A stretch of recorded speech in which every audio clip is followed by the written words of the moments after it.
Hello, hello. Here we go again with another Hello. Heretical Musings. That's Andrew over there, huzzahing, and me, Bill Bridges. Hi, guys. Hope you're all good.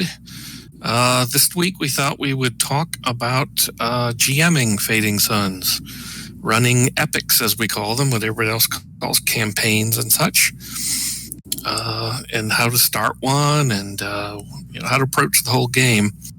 As I was talking about a few minutes ago, actually, with Andrew and Robert here, the sort of standard basic setting we sort of aim you at, if you're new to this whole thing, is to create a troop of questing knights and imperial cohorts. Those are basically characters. They can be from any faction all over the place, but they're united by serving the Emperor in the company of the Phoenix. And so you can have inter-troop rivalries, but without breaking the idea that they're still together on a single mission, working together for the Emperor. And there's all sorts of other options, and the reason we did the questing knights when we did second edition Fading Suns was because first edition was so broad. Everybody was from everywhere, that one of the complaints was, how do I start one of these things? I don't know where to start. And so hence the questing knights. It gives you a good starting point. And once you get familiar with the setting and the game and how to run it, you can always break out of there for your next epic and have people, you could be like an all-psychic troop, or you can be a Voldrak troop, Kurgans or whatever. Maybe psychic hunters. Right. Maybe you're actually secret vow emissaries. Nobody knows it. Even you. Who knows? Everybody from a separate lost world, and nobody else knows who the others are. Right. Exactly. So there's all sorts of things you can do. So really the basis of a Fading Suns epic is your troop. That's why it's called an epic, because it is the epic of your fill-in troop name here. And it tells the tale of their beginnings all the way to their ends, or whenever it is you want to run this whole thing. Whereas each of the individual stories, we call them dramas, or scenarios, adventures, whatever you want to use. But put all together, you have an epic of their full story. And so the first thing you do is figure out who your troop is. And you can either come in as a game master with a set idea of what you want to do, which is you guys are all questing knights or imperial cohorts, or you guys are all, Ducatus assassins, whatever you want to do. Or the other method, the one I prefer, is you let the players decide. Let them work out what characters they want to play, and then why they're all together, and what possible thing brings them all together. One of the things in the Fading Suns universe, at least in the known worlds, everybody's brought up on the tales of the prophet and the disciples, and they see them as sort of a troop. And with a very early church was a lot of traveling priests and their groups, and they would put on little morality or miracle plays. So these traveling troops would tell the stories of the prophet and their disciples. And just sort of set up this idea of the prophet and his disciples as a troop. And everybody kind of grows up wanting to be like them. They want their own stories told one day, how they and their little band of brothers and sisters and everybody got together, and people tell stories about them later. So that's one thing that unites a troop, is that they see themselves, if they've fallen in with some other guys and have some tight bonds, they see themselves as having a holy purpose. Sometimes it's an unconscious thing, but it kind of holds them to that together. Yeah. So go right ahead. I was just going to say, and then it's it's a standard focus to focus on the troop itself. And that's part of what we get here with the question from Rystar 96, but I'm playing a fallen from Grace Imperial Cohort, a child of Zulan Legate to the Lee Halan, perhaps. Yeah, and as Bill said, the questing knight style campaign gives you a lot of leeway, because once you're in the quest knight, theoretically have the power of the Emperor behind you. And that means you can be kind of wacky, weird, and people just can't beat you up in an alley. They have to find a really high-class alley in order to beat you up.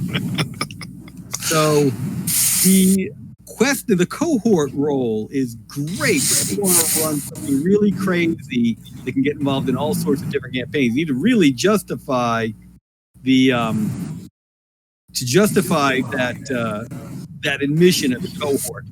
But once you're in, until you mess up, it is a great deal of protection. Really fun for exactly something like that. I mean, any of the more odd groups is going to have trouble in much of Fading Sun society. That's why most of them hide it.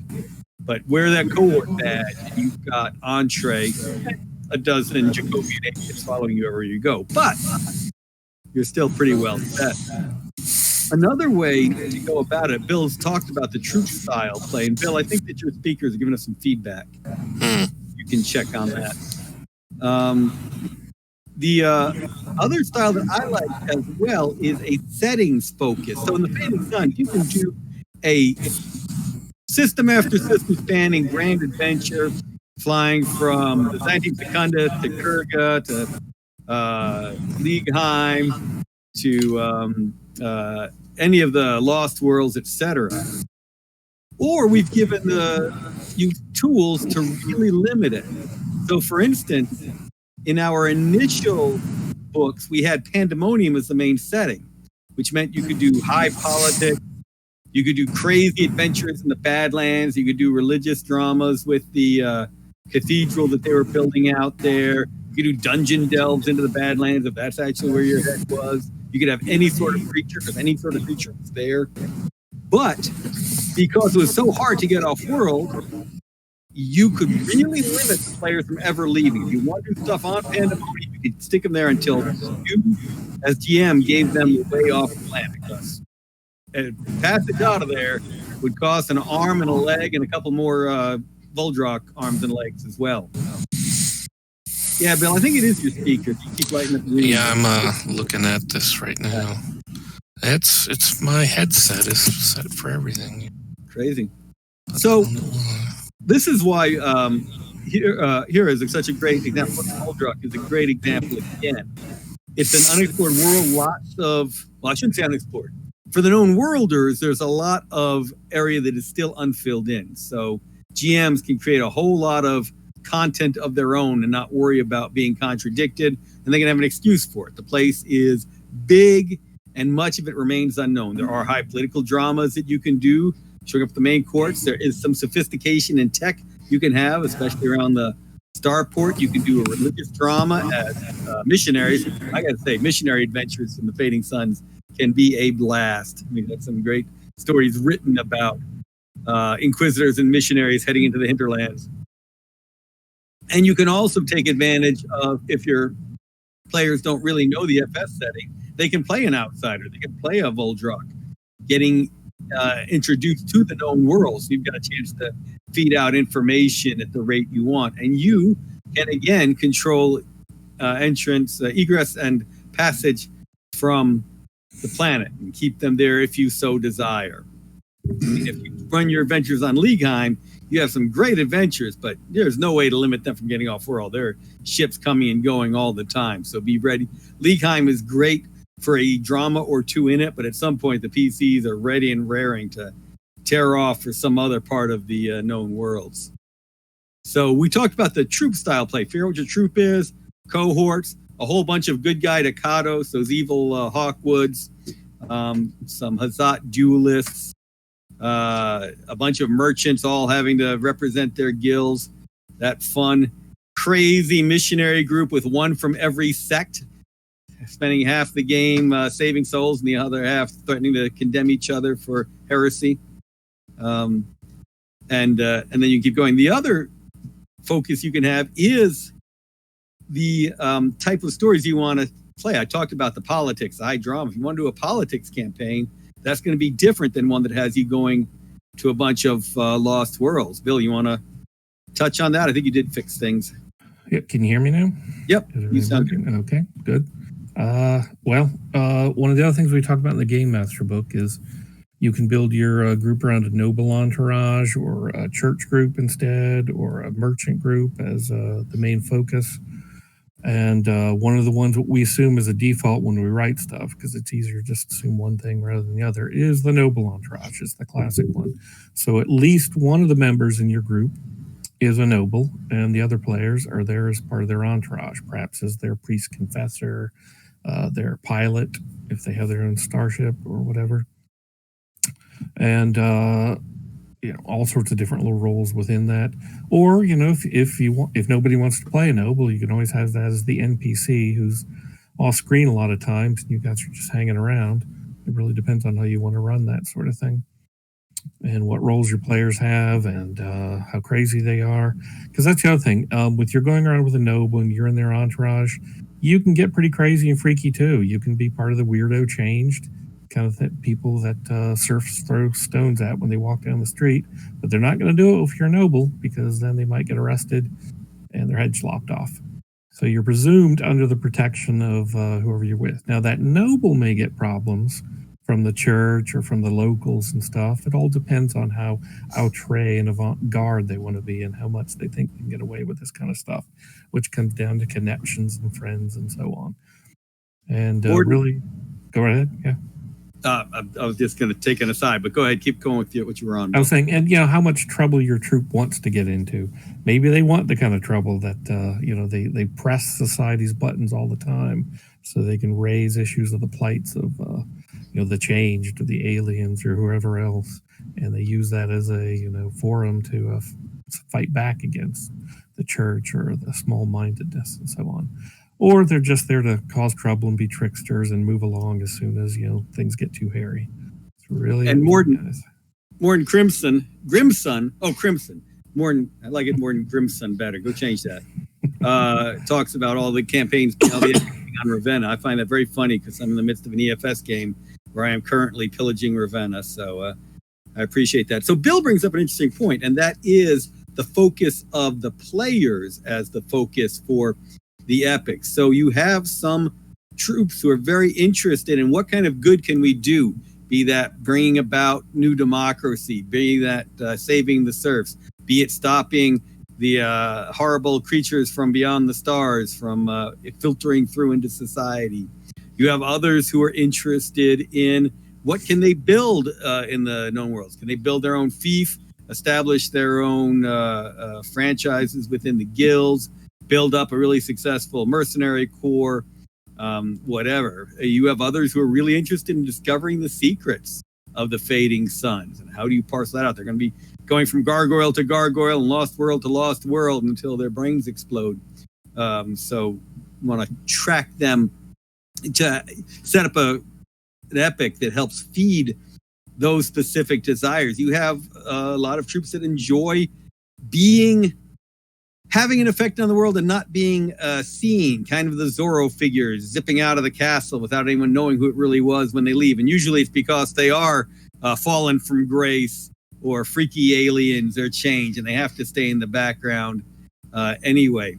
You can incorporate these very well, but that can become the main focus of the entire epic. What is that ultimate player goal? And I mean, we talk about in gaming, Bartlett's classic 4 types, the achiever, explorer, socializer, and troll. And certainly there are a lot of other typologies that really break it down more. But it's good to have a sense of that for your players. What do they want to get out of the game? And frankly, we're all of those at some point. We all want to explore, achieve, socialize. Sometimes we're all griefers, no denying it. But figuring that out and figuring out the overall thrust of your group can be valuable. I've seen it in the troops as well. What does the troop seem to have as its main goal? And mixing the two of those together. I love having an explorer troop for a pandemonium adventure, an achiever group for something that's going to be high politics. All right, we got a Matt Bogan saying, "Hi, Bill and Andrew. Glad to have this first opportunity to listen to you live. Mathieu, hey, blessed are the engineers. I like it. The engineers. We need more engineers in the known worlds. I think that would be the Avestite branch of the engineers guild, the supreme order thereof. And actually, that brings up a great point. There are folks who really like playing with the tech of the fading suns. They want a mist sword. They want blasters. They want giant suits of ram steel armor and get to use the toys. And that's a lot of fun. I mean, you can kind of see it as the superhero group, the group that really wants to be above and beyond, and the USGM gets to have fun creating crazy challenges for them with this wild technology. But that is a lot of fun. I mean, every player should have that experience where they get to use tech to its fullest and be the superhero, and then next adventure find out that they're completely unprepared for what's to come. Going from uber hero to Yep. So the technology can be a lot of fun. The new edition, as we talked about, Hargard is that main setting. So our assumption right now is, as the known world is moving out, that is going to be the focus is on exploration and diplomacy into farther lands. And when you get into those sort of areas, just a little off the map, you can get away with a lot more than you could, say, in the high society balls and the church halls and stuff, where everybody wants everything to fit properly. But you're out in the hinterlands, no one can fully stop you from doing what you want to do sometimes. And so you can get a little crazy there, but you're going to run into things that nobody's known about for a long time, or if they have, it's all veiled in local, folklore among the barbarians, as they say. And so what's really going on here? And so it's really about exploration and unveiling these mysteries that I think the new edition points at, but also with the diplomacy too of dealing with these other people and trying to integrate them, come to some sort of accords with them, or straight out just fight them if they don't get along, because that's going to happen too. And you are less likely to be fighting a 3-headed demon dog in a party on Byzantium Secundus than in the hinterlands of Hargard. I said less likely. I'd say it wouldn't happen in those parties, but just that it's a little less likely. Morton Crimson says it really science fantasy if you don't get to play with blasters and starships. Yeah, I agree. I mean, there is right. Using the toys is a big part of it. And these days it's gone beyond that. I mean, those of us who grew up with Asimov and the like, it's the spaceships and blasters. But now that we've gone into the Neil Stephenson and Bruce Sterling age, you also got to be hacking the computers and the think machines and the eye golems and so forth to really get into it. And that's the great part of a no longer lost world, but a planet that's separated for so long, finding crazy places where the people are worshiping that golem, or the community is golems that don't realize it and think they're people, etc. You're getting away from the well-explored, well-written about parts of the known worlds and get to enjoy it. But Bill brings up another important point, because in our play tests of Hargard, the part I love is that achiever aspect. I'm out there fulfilling house roles or building up imperial connections to Hargard or spreading the word of the known worlds to it. My actions as a player can make a significant impact on that world and its incorporation into the known worlds. So it's a great opportunity for folks who want to do that. And for the socializers in the group, the idea that you have these people who are very much of another culture, I think is a lot of fun too, because you have to explore what does it mean to be Vuldrock. And there are books already out there on the topic from previous editions, but the GMs also get to have a lot of fun with that. You're not dealing with a people that is a known quantity. And if you're a Vuldrock, you're dealing with these known worlders who are an unknown quantity. So you get to have fun with exploring what it is to be this other type. And as Phantom of Truth says, engineers save the universe, but you misspelled it. It should be engineers. Do they save it or do they damn it? We'll have to see now, won't we? Matt Bogan asks. It's big cyber that makes a difference. Sorry, what was that, Bill? The question here from Matthew, what kind of advice would you give concerning the use of states in the game, especially social and mental ones? Well, as it says in the book, the way I look at it is it's like when you're doing improv. Now, normally you're doing improv for comedy, but you can do improv for drama too. And the idea is that you're handed a card with like a single word or something, and you play off of that. That's kind of the strictures for your role playing at that point. And so the idea is, in social states and mental states, if anybody's new to this, hasn't seen the new edition yet, we have a whole system of influence combat. Because there's so much of that going on in the Fading Suns universe, with priests castigating other people into feeling guilty about something, or noble lords giving someone a command they full well expect you to follow, up to merchants haggling with you, or charming you up. And so we have a whole system for that now that allows players to do that or become really good at that, even when they're not, say, good at combat or vice versa. And take some of the heavy lifting off of the GM to have to always try to decide what's going on here. Is it fair to let this guy get away with that? Well, there's some rules for it now. But that also means NPCs will be doing it against players. So sometimes you're going to have an NPC who, say, does a daunt maneuver on a player and makes them a little afraid of something, or castigates him to make him feel guilty, so on and so forth. And at that point, that's when you're getting into little issues of player agency. And the point is not to take away the power from the player to decide what he's doing. Yes, it is. No. It's to tell the player the strictures to role play around, so that he has, limits, or what allow you to have a certain amount of fun and let your imagination run a little wild. If it's too wild, then it goes all over the place. But so now, okay, your player has just been, say, deceived by somebody, but your player doesn't know that, because he doesn't know technically it was a deceive maneuver. So you've got to play it up that this guy's telling you the truth, and that can be kind of fun. You've been taken advantage of and stuff. You may not like the result all the time, but if you role play it properly, then the GM should be giving you weird points and other stuff, because you're helping the game along. You're hoping to play it right. And we had a lot of fun with these in playtesting. I loved it when some sort of combat was going on, sword fights, pistol fights, and using these mental and social states as well as part of it, just to make the combat a lot more interesting, a lot more cinematic. You felt a lot more like Bruce Willis jumping in, or as Ristar 96 says, this is a good point. Another improv tool to embrace as players and GMs is that you say yes to the failures. And that's absolutely true. Fading Suns isn't one of those classic old school Gygaxian kind of games where the game is out to kill you. Your failures are there to lend drama to the game. And the more drama it is, the better the passion play, the more holy or sacred it becomes. And so the failures aren't there to make your characters feel bad, in a sense. They're there to heighten the dramas.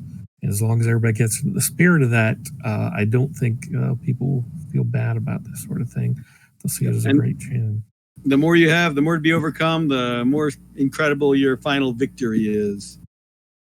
And there's another question here from Mordant Crimson. I don't want to miss before it gets too far up there.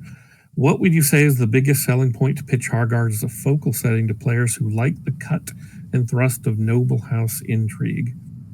Well, Hargard, beyond having now being an imperial planet, at least claimed by Alexius, is every other noble house is obviously wanting to get agents on there to try to turn it to their advantage somehow, or to make sure that they don't lose some sort of advantage that another noble house or that the empire itself is going to gain over them.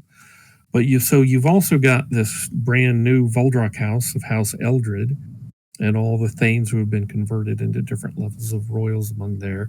You've got House Ramakrishna to deal with also. And then you've got these independent Thanes who still haven't come over. Some are directly opposing Alexius.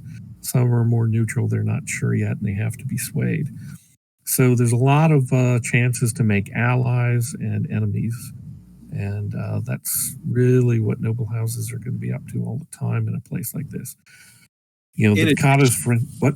Go ahead. In addition, one of the great things about Hargard for these campaigns is it's away from the all-seeing eyes of everybody else. You try and do anything on Severus, Ravenna, Sutek, anywhere, everyone knows what's going on. Things are pretty well set. On Hargard, you're at a Kados and a Hawkwood and an Al-Malik walking into a bar. There's none of the other houses are controlling what happens at that moment. You're not sure there's a million Jacobian agents watching you, or it's going to take a long time before Prince Hiram hears what happened on that world. That's exactly right. So that cut and thrust is even more free to happen. You can really get away with more here, and you your success is based on your ability, not on your big mentor. The fact that you have a Duke back on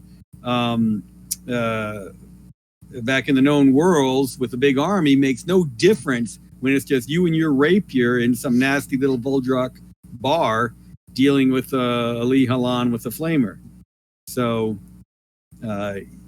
you are more on your own, and that cut and thrust can get a lot more interesting. And in many cases, for a new character, for a younger character, a lower ranking character, the stakes and rewards are higher because there's only so much you're going to advance pulling something off on Kish. You're going to get a lot more doing it on this world with a lot to be claimed. Now, on the other hand, for the real powers that be, they're not going to show up there. So somebody here, CC Zernia asked if you're on a campaign where the players get to play the main setting characters. Any recommendations for doing so? And this is something that I always loved and was a big part of the Passion Play LARPs, was you weren't just playing the folks at Baron and below. You were really playing those dukes and duchesses and so on moving forward. One thing I love to do with this sort of campaign or that sort of drama is to intersperse it with an epic of a lower level where the PCs have just effed up or just made some major change. And suddenly all those powers that be are meeting on Byzantium Secundus to discuss what to do about your PCs. And can put the whole game in a new light when your character, when the player whose character just messed over the Ducados now gets to play Prince Hiram in that discussion, or some Jacobian representative or some such. It really lets you look at the setting in a whole new way when you intersperse it that way. What do you think, Bill, on games with the powers that be? I'd say wait until you're more experienced with running the setting and your knowledge on the setting. Once you are, go for it if you want to. It really depends on your players if they want to do that sort of thing. But then you're at such high levels, everything you do at that level is not only going to affect so many more things going on in the universe, but it's going to be countered by so many other people in the universe too.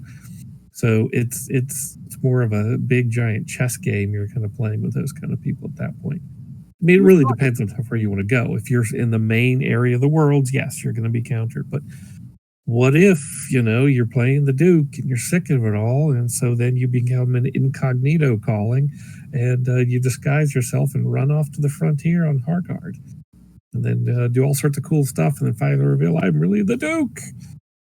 We've talked about this in other books, how those most powerful ones have to act subtly because everyone thinks they're doing crazy stuff anyway. So when they do anything with a major impact, everyone's yelling and screaming about it. And their opponents are all overreacting and moving at a high rate of speed to deal with it. That's why they're usually pulling the strings, and those strings are your PCs going into action. And they're behind, they're doing it. By the same token, if they want to act heavy-handedly and immediately, they have a lot of power and can make a lot of interesting things happen. Mm-hmm. There's a question from Ristar96. The mechanics can feel a bit overwhelming for Jam who hasn't run an epic. Is there a tool or advice you give to make it understanding the basics more easily? The only thing I'd say, and this is true of pretty much any new game system you come to, is you want to ease your way into it. You want to start at the basics, and once you've actually rolled the dice, played around with it, then you start to get to understand it a bit more. Then you start to understand the ramifications, especially as characters get more and more powerful, of how what a force modifier all this sort of stuff is, like victory points per se, and the banks as they grow bigger, and the more options they have. So you want to ease your way into it, so you don't have to deal or juggle it all too much. As for any other advice, really just get in there, roll the dice, spend the points, and don't worry about doing it right or making mistakes. Just keep the game going forward and the momentum going. As long as nobody dies because of a stupid mistake, it's just a mistake. Keep going. Don't worry about it. There's no one right way to do the rules. Anybody has it perfect hasn't really run a game, because something always goes wrong. Somebody always tries to do something that's not written in the rules, and you got to make a call. Just make the call. Don't worry about it too much. I'm a big fan of starting with social encounters where folks can start trying out the rules with things that aren't going to cause specific wounds. And I also like early encounters being relatively easy for the PC, stacked in their favors. So they win a few social encounters, maybe a fight. They're feeling very good about themselves. They've leveled, and then they realize that they insulted the daughter of the power that be in the city where they are, or the main gigolo of this Graver overboss or whatever. And then the fun really starts. Give them a few victories, let them throw it around, keep the risks low early on, and let them realize that in many ways their own actions have made the drama more dangerous for themselves. Let them see if they can right that crazy ship. Thanks for joining us, Matt Bogan. Good to have you with us. And may the light be with you, and always avoid the dark between the stars. Another thing I want to add about the rule system too is in the new edition, there's a lot of detail on things that is entirely optional. So, for instance, we give you a lot of skill maneuvers that go into some detail on what the typical resistance might be, and then what might happen, how you can spend victory points on impact, and so on. It's all entirely optional. If you just want to run that sort of stuff off the cuff, go ahead and do it. We just added it there so that people don't have to do the work for themselves. It's there for you. Same's true of any powers also, especially also any technical stuff on the equipment, such as there's a whole thing on weapon properties, attack properties, and damage properties. If that's too complicated for you, don't play it until you feel you're ready to do it. It's really there for someone who wants to get into a lot of detail with the technology, so it just adds extra levels, but entirely optional. So really the basics are just understanding the flow of the game, which is that when you make your roll, you're adding a skill to a characteristic, and that's your goal number. And the result you get on the roll gives you victory points if it's a success, which is under your goal number or less. And you get to spend those victory points to do cool stuff. And then you got a little bank to keep some left over after the turn's over, things like that. And that's really the basic. You don't have to worry too much about it beyond that. I did want to talk about some of the specialty campaigns we've discussed before. I think should always be looked at in this context. The special epics, like when you start with a good fantasy game for the players, you don't even tell them it's Fading Suns, and they're adventuring around in a fantasy setting. Then suddenly the spaceship lands, and they realize it's a whole new game. The whole idea of being lost, a whole party of lost worlders, being that either lost expedition in the known worlds or that first secret diplomatic effort to see what is going on in the Fading Suns. And of course, with all the cultural snafus and mistakes that come with it. The same with the trying to be a whole group of changed who've lost whatever place they used to be and trying to establish a new home for themselves and their relatives from elsewhere. Where can they go? Where can they be safe? We've talked before about a whole troop that's within the Mask or one of the entertainers guilds. So you've got entertainers going from place to place, and are they spies as well? Are they changed as well? Are they robbers as well? Are they Imperial Eye agents as well? Is it a cover? Is it not a cover? Are they dealing with everyone who thinks that they must be using a cover? There are a ton of different special ones that you and your players can agree on, or you can talk to your GM into running. And that is kind of core for a lot of these, making sure that everyone's bought into it. In many ways, the GM's doing a lot of the work. So I like going with what makes the GM most excited and want to play this game every week and run the game every week, but always best to be done in consultation with the players. I'm excited about a religious campaign, but one of them definitely wants to get into fights. Sounds like you got an Inquisitor or Brother Battle running around with the group and needs a chance to use that sword or flamer. Right. Hey, Admiral Nelson. I've been reading about the rules ever since Bill started to post on the Ulysses blog. I created a sheet on Roll20, etc., and still I managed to forget about resistance. By the way, that's a great sheet. Yep, great sheet. And you forgot about resistance boosting. It's perfectly fine, as you say. Your players didn't get mad, thankfully. But yeah, that's one of the things you don't even, if you feel it's too complicated too, not just a matter of forgetting, but if you feel it's too complicated, You don't have to do that until everybody's more comfortable with spending VP and they get the whole system.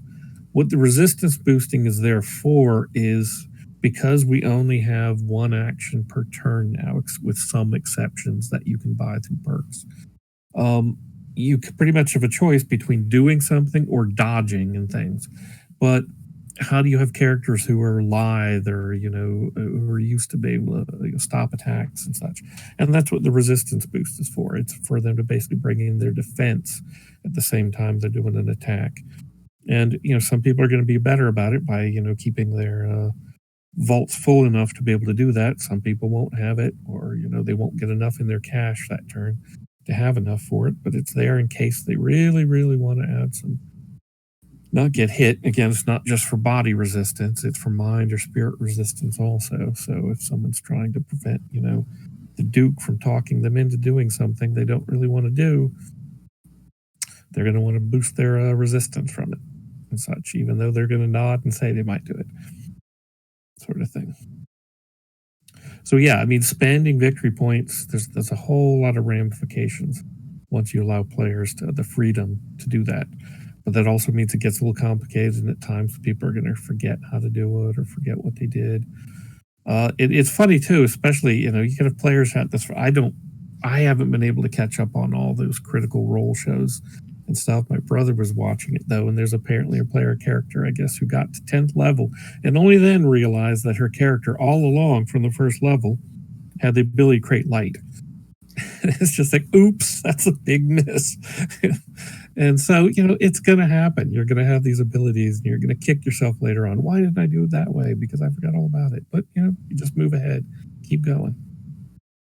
And unfortunately, we as humans sometimes do that. I forgot I had this ability or this resource. Yeah. Why did I do this the hard way again? So, yeah. So back to game mastering, what a point you were saying too about what the game master wants to run. The game master might want to run, Game of Thrones in space, a big, nasty War of the Roses kind of scenario going on. Might want to set it during the Emperor Wars or in the years right before people are trying to create a new Emperor Wars. Who knows? However you want to do it, it's a game of noble intrigue. But if the players don't want to play that kind of game, it's going to cause some trouble and stuff. So the question is, I think of any game master, is to try to figure out how they can run a game and be happy, but run it for players who want to play certain styles. You mentioned particular styles earlier in the Bartle method, but like Robin Laws has a whole rundown too of the type of players you're going to run into a tabletop, and you kind of want to make sure everybody's having fun so that there's a chance for them to all get their play styles in. And that's one of the real tools and skills of a game master, is balancing the players' own individual styles versus the story they want to tell also. You don't want to railroad people, and you don't want to have a pre-done plot so thick that you can't move around with it. But, you're playing too, and you need to have fun also as a game master. So you want to make sure that one of the skills is, when the rubber hits the road, is how can you get across what you want to through all those player characters when they're trying to do all this crazy, insane stuff that player characters are always trying to do. If some player has bought the character a blaster, then they want to shoot that blaster at some point. And even in a high drama, a high politics campaign, you can let them shoot that blaster. They save somebody's life. They get in a duel. Somebody threatens everybody somehow. At some point, that gets to come out. And this is a lot of fun also for me as a GM, is looking at the character sheets and saying, we haven't used that skill in a while. This person's put some points into it. Let's get that as a part of the game. And that helps create a structure for me to pull more interesting elements into the game. You're doing politics, and someone's put those extra points into their technical ability and their ability to penetrate computers. Yeah, there's going to be a think machine I hadn't planned on, suddenly with some important data that needs to be accessed and that's trapped in some way. So definitely make sure to not just hear what your players are saying, but look at what they're writing down and making sure to incorporate that here and there. Some of the less used categories of knowledge and the like are great to suddenly throw in as something critical for a game. So never hesitate on that. Hey, from Rise Star, Admiral Nelson, without your awesome character sheet, I probably wouldn't be attempting it, actually. Nearly impossible to draw online players in different cities. And Ulysses will have some more online tools down the line as we can get those done also, and as the books come out. So we'll be having some stuff too for different systems than just Roll20, but greatly appreciated Admiral Nelson for that character sheet. Also, Mordant Crimson asks, when testing the system, what was your biggest surprise about the mechanics and how they worked in play? Gosh, we went My through some biggest surprise iterations. was how much strategizing I could do as a player. The more points I suddenly had, the more different skills I had. It's like, I got a lot of different options here. What did I want to do? What's actually going to be the funnest thing to pull out of this? I viewed it early on as very limiting. All I can do are these things. But it actually ended up opening it up to doing things I otherwise wouldn't have thought. It is creating that structure. Here are a bunch of things you can do instead of just yelling, attacking, trying to scare, whatever. It became, I want to say it became more flowchart, but it offered more branches to each individual action than I otherwise would have expected. And again, I'm not sure about surprise being the things, but we did go through some iteration. The initial we had it was your cash. It wasn't called cash then, but you didn't empty out your victory points at the end of every turn. You just kind of grew them and spent them as if it was all just your bank. And that got to be too much. There was just, boy, people were getting massive successes all of a sudden. Yeah, and so that one went away. So it's really just turn by turn. And then the bank was, as players rise in level and that bank grows, you're going to find that it's a powerful, powerful thing for those higher characters. It's not, higher level characters aren't, yes, they're powerful through their extra skills and characteristics and the fact they have more perks and such, but really it's going to be that bank that you're going to see, I think, the real, the power in having higher level. And that's also why I ultimately did levels rather than point buy on stuff. Because that bank, everybody would just be buying extra bank all the time instead of adding to their characteristics or skills and stuff. And any method to try to limit that was just becoming an extra complication. It's really easier just to do levels at that point, dole out advancement through that sort of thing. Chainsaw Gothic throws out an interesting piece of advice. I sometimes copy-paste little rule summaries on the Roll20 screen so folks can easily see how things like victory points works, how to boost resistance, etc. And Chainsaw Gothic, I have no doubt you're editing it and making changes to it along the way. So, but yeah, I think that's a good idea, throwing out bits like that, not necessarily as hints to the players, but sometimes as hints to the players. Yeah, it helps. I mean, you want to remind people sometimes. They always forget what their capabilities are and such. And so, as a game master, I personally don't want to see it adversarial. I'd prefer to see that everybody's there to play a game together so the game master can try to coax players into remembering, what their characters can do, because they're going to have more fun when their characters live up to what they wanted them to be in the first place, either the baddest ass mercenary in the world or the coolest, most likable priest, whatever. And I think Game Master will have more fun when they shine too. But never forget to track coin weight on their encumbrance. Firebirds don't weigh anything. They're anti-grav. Joke between Bill and I earlier.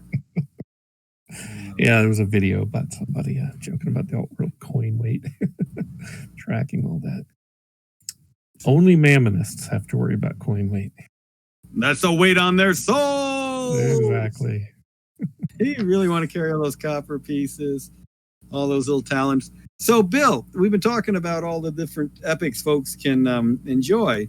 And one of the things I'm looking forward to seeing is all the epics people come up with and start having fun with. Because, as you've told me, there may be a way for them to let more and more people know about their epics and enjoy their epics. Yes, and maybe indeed. even monetize those. Yeah, we're going to be rolling out sometime in the coming months, around the time the books come out and everything. We'll have a content creator program on DriveThruRPG where you can create your own Fading Suns content and put it up there and sell it to folks and make a little bit of money and get everybody to look at it and tell you how cool you are and play in all your games. And tentatively right now, we're calling it the Company of the Phoenix. I think that's what we'll stick with. But it's if you go up to drive-through and scroll all the way down, you'll see down there amid their little tiny links, there's a content creation program page where you can see all the different content creation programs up there.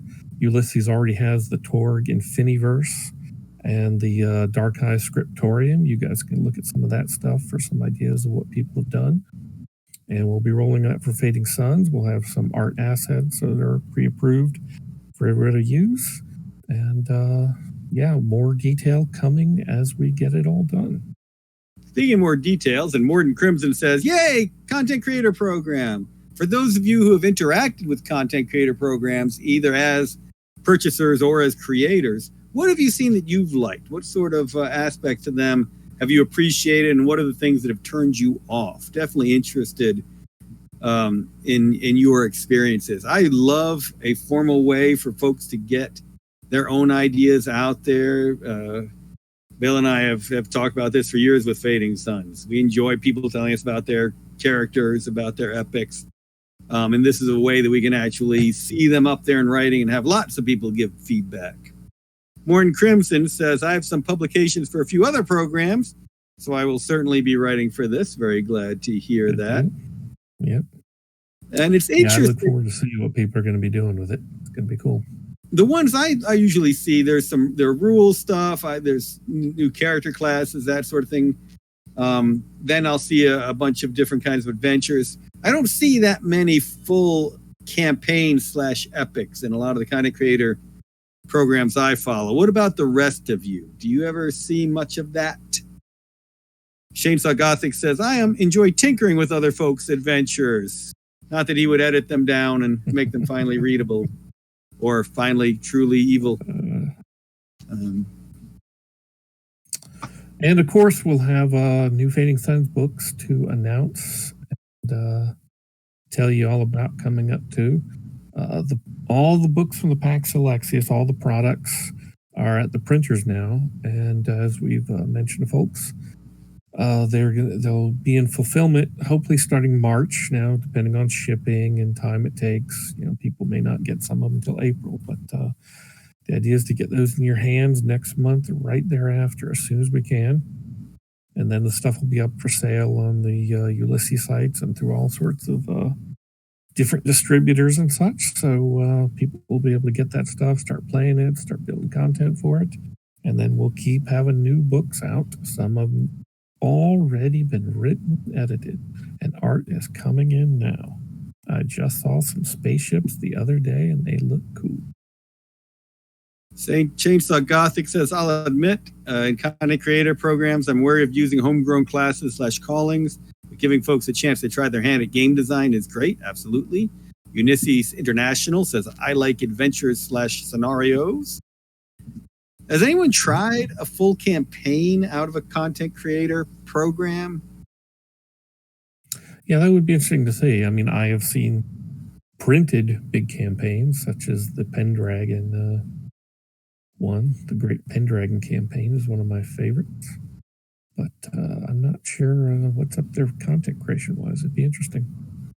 I'd also be interested in seeing people just put up interesting rule stuff, different alternate rules ideas, or even just big advice on how to manage your victory points, stuff like that. It'd be kind of cool to see some discussions going on that sort of stuff also.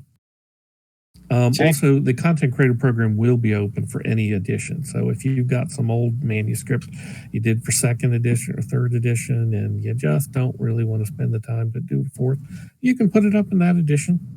The people who are brand new to the game just coming on fourth may not know what to do with it, but it'll be there for folks who knew the old ways. Chainsaw Gothic notes talking about like when people try out game design, especially they wouldn't have had a chance to do design, otherwise had a chance to do design. Morton Crimson had a great idea. I have in mind a collection of thieves. That would be a lot of fun. Oh, yeah. There's a company called Judges Guild in the early D&D days that made its mark by putting out these giant collections of locations, city-state of the Invincible Overlord with every single building and NPC statted out. Crazy stuff. Occam's Razor has another great idea. Seeing a Fading Suns version of the 1,000 passengers or cargoes would be really fun.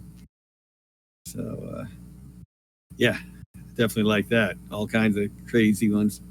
Ulysses International says the next Ulysses Con online monthly is February 26th, 28th. We'd really love to see some Fading Suns games on the schedule. GMs, please register at that link. Occam's Razor said we should get all the thieves from the old boards out there. I got all mine. Chainsaw Gothic, yeah, I have crazy nostalgia for those homegrown third-party Traveler materials from the 70s and 80s. Yeah, the Paranoia Press Traveler stuff was my favorite stuff. I actually liked it better than the main stuff. The GW stuff. Yeah. Scouts and Assassins. Or they had yep. What was Sorag? I think it was the Zodani book. It was cool stuff. It shows how old I am. But yeah, Ulysses Online Monthly. It'd be great to see you guys run some Fading Suns up there. And we do this thing monthly. So even if you can't get it together by the 26th, hurry. Then we want another one next month. Hoorah. Cool. Admiral Nelson, is there going to be new art for Noble Armada ships in the upcoming spaceship book? I screenshotted all ships from the Noble Armada video game so I could use the tokens in my campaign. That's how much I love them. The upcoming spaceship book are mainly civilian ships. We haven't, for the new Fading Suns edition, detailed the military and the naval class ships yet. These ones will give you all sorts of the kind of things, the more typical sort of stuff that your individual troops are going to be able to find and get a hold of. More info on that as they come, but they'll have big deck plan maps too, so there'll be lots of detail on them. Remember, one of the things we stressed in Noble Armada was just the sheer variety of spaceship hulls that had been built during humanity's time amongst the stars. We did that, A, because it made sense, but B, because we knew a lot of people had all kinds of wacky spaceship miniatures in their collections, and we didn't want them to be limited to just using ours. Take that Babylon 5 figure and put it out there. I love the idea of Ducado's Dreadnought up against an X-Wing, from X-Wing, that sort of thing. And frankly, I mean, I used to love in the Thor comics back in the day when he'd go into space, Viking longboat in space, going up against some Skrull spaceship. So I just loved that. I always wanted, we never did it, but I always wanted to do some sort of Napoleonic Trafalgar style man-at-arms up against one of our Ducados frigates or some such. Right. So, as was mentioned in the new edition of the books, Clear, there are so many different types of ships out there. You'll see some of them in that spaceship book. In Noble Armada, the house ships tend to be a little more standardized because, again, these are military, they're naval ships, so they have to have a certain amount of standardization so they can produce them quickly and get them right onto the ranks during the Emperor Wars. So they settled on certain ship design. And they were proprietary to the ships, too, to the houses, that is. So, one of the reasons, say, the Ducados will ransom back a Hawkwood ship that they've taken is because they can't necessarily do a lot with the ship. They don't have the full tech schematics and so on. They could run it on their own colors if they wanted to, but, surely the Hawkwoods have some of their ships they're going to want ransom back, so they'll tend to trade this stuff once they, have taken each other's ships enough. And the Ducados would never capture a Hawkwood ship and use it to attack Al-Malik spaceships without painting it over. That would never, ever happen, no matter what Bill said. But I like the idea of you listing out your own spaceships, too. There's a lot of room for that. Part of the beauty of the Fading Suns, there's so much room for GM customization that it can all go up here as well. Yeah, you'll see in the spaceship book a very loose ship construction rule system you can use to determine just how much space you have in that Explorer versus your Raider versus your... So, yeah. Rystar 96 notes, most dangerous game begins with a shipwreck. A Fading Suns version would be great, especially if it's on Ungavorox or Severus. But this is a classic type of adventure as well. We didn't talk about before. The PCs all get stuck on a lost world. So they have their influence back on Byzantium Secundus, but now they can't use any of it. And they're in a strange culture. The GMs get to make up whatever wacky world they want. Players have to navigate completely unknown cultures, completely unknown people, completely unknown tech. They might have the players might have better tech than the natives, or they might have worse. It's a great thing when the folks from 5,000 suddenly find themselves in a Second Republic level culture where they can't touch anything. They don't know how anything works. So you've got a lot of room to play with those. Right, and it turns out on that world that the Ganok are worshipped as, god kings. So your little funny Ganok engineer guy is all of a sudden the head of the party. Morden Crimson says, great as always. Thank you, Morden. Grimson. Chainsaw Gothic says, imagine the Kados capturing a Hawkwood ship and filing off the serial numbers. Indeed. Chainsaw Gothic, please remove those extra barracks and put in my torture room. I mean, motivational chamber.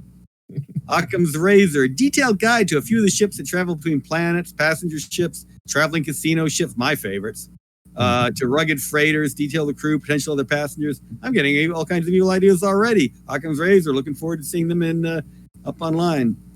If you actually go back to some of the old stuff, Into the Dark book we did for 2nd edition has a big adventure dark liner that takes place on those big giant traveling luxury liners and all the things that can go wrong. Rystar 96 says, the Think Machine says enemy, but it's painted friendly. Who you going to believe? So, yeah, all kinds of. All right. We're getting near the end of this thing. So are there any final thoughts, Andrew, you think? Or questions? I've tried to eliminate those from my brain. I'll go back to what I said before. We talk a lot about how GMs and players need to work together to create epics that they're going to enjoy together.